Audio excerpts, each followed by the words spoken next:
haram? Because they don't have the knowledge that we have today, how tobacco is it's a deadly thing. You know, there is more than 15,000 people globally die because of tobacco. Wow, daily. 15,000 people daily die globally because of tobacco. This is a killing machine. So to tell me that this is halal, al-Islam will never allow what is harmful. And the Prophet ﷺ said, "La darara wa la dirar." You cannot harm yourself and you cannot harm others. You're harming others by smoking. Even now, Western society and everywhere you go, they realize the dangers of smoking and they're putting so much restriction on it because it's a very harmful thing. The same thing Allah subhanahu wa ta'ala said, وَلَا تُلْقُوا بِأَنفُسِكُمْ إِلَى التَّهْلُكَةِ. Don't do what can lead to your death or lead to the destruction. It's a waste of time. It's a waste of money. It's a waste of resources. You're wasting your health. And it prevents you from dhikrullah. And to prove that, have you ever seen, Eddie, somebody smoking? He's smoking, he said, Subhanallah, Alhamdulillah, Allahu Akbar. Never. No, you won't see that. They don't go together. You know, you smoke when you go to the bathroom, but you don't smoke when you make dhikr. You don't smoke in the pure places, like the places of worship. Because al-dukhan khabith, it is evil things. It's not tayyib, it's not something good. Allah subhanahu wa ta'ala said, وَحَرَّمَ عَلَيْهِمُ الْخَبَائِثِ. Allah made the khabith, the evil things, forbidden on them. So this is something where it's a very interesting point, like that the scholars of that time, when they didn't have all the scientific information, they came to this. Yes, that's why every single assembly of scholars, a majma', which is a group of scholars, a committee of fatwas, across the Muslim world, every single one, today, in modern days, their fatwa is very clear that smoking is forbidden.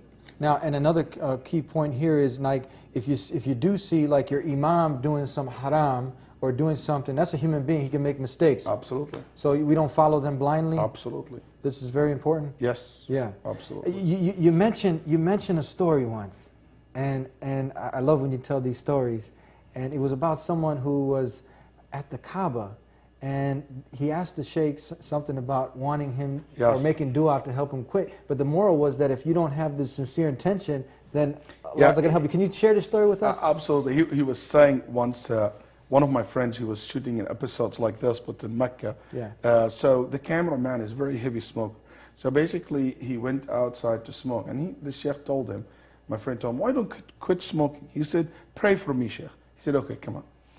He said, I faced the Kaaba, it's a big window, and I would see the Kaaba. It was Ramadan, last third of the night, and I started raising my hand and praising Allah, mentioning His names and attributes, and all these beautiful things about Allah. So, and the guy basically was so moved by how I praised Allah, then he said, my friend said, and I started asking Allah to give this man, from all the things I can think of, may Allah bless your wealth, your health, the children, this worldly life, the hereafter, maybe 2-3 minutes of a prayer for good things to this man. And the guy was crying, and everybody in the room crying, Ameen, Ameen, Ameen.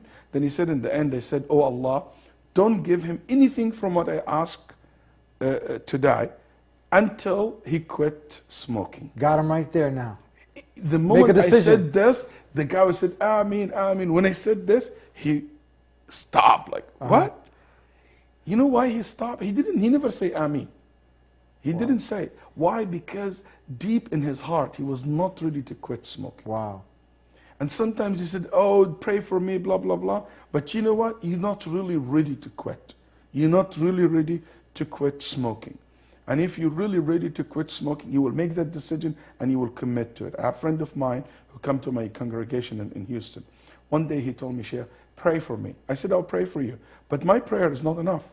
You have to take the action yourself. Allah will help you. When you start helping yourself. Allah will inspire you, but He will not do in your behalf things. You have to do it. You have to earn it, so you earn the reward of it. So what I want you to do, this is the advice I give it to my friends. Alhamdulillah, after 15 years of smoking, he never smoked a cigarette for the last 7 or 8 years now. The advice was, I said, every time you have the urge to smoke, start saying Subhanallah, Alhamdulillah, Allahu Akbar, Astaghfirullah, A'udhu